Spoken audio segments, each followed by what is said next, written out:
Après sa fuite de Russie, Boïka traverse une frontière invisible, un passage entre ce qu'il était et ce qu'il doit devenir.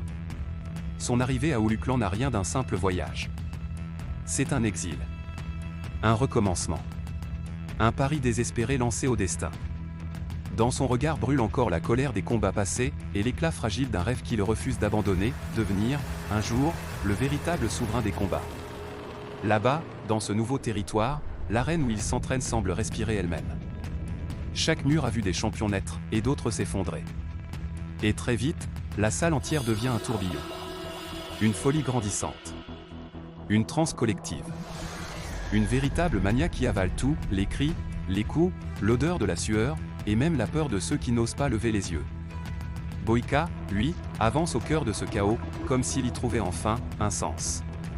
Pendant ce temps, ailleurs dans la ville, deux membres d'une équipe rivale se retrouvent pris dans une situation si dangereuse qu'elle menace de les engloutir. Un combat brutal, sans règles, sans témoins, où la survie devient l'unique objectif. Leur détresse attire soudain l'attention du club.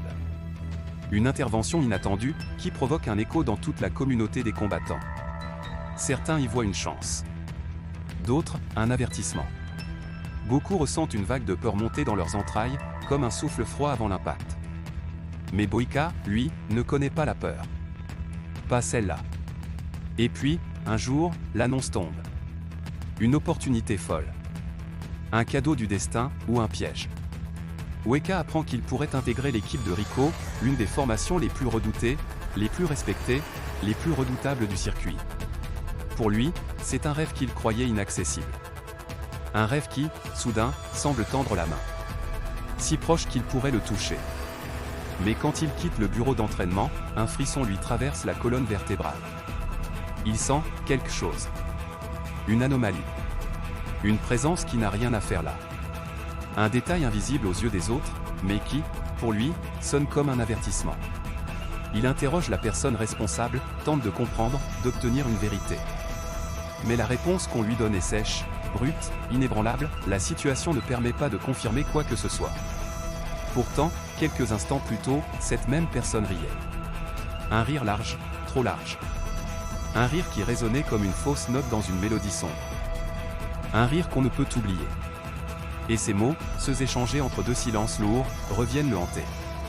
Il tourne dans sa tête, s'entrechoque, jusqu'à réveiller en lui un rêve qu'il porte depuis toujours, un rêve qu'il a enterré, mais jamais oublié. Le lendemain, sans dormir, sans hésiter, il se dirige vers l'école de Boïka. Le dernier lieu où il pourrait obtenir des réponses.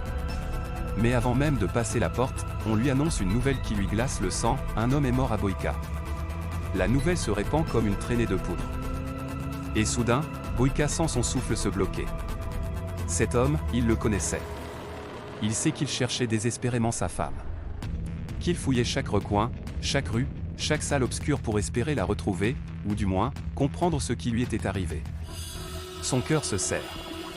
Le monde autour de lui rétrécit. Et à ce moment précis, la certitude tombe. Implacable. Dévastatrice.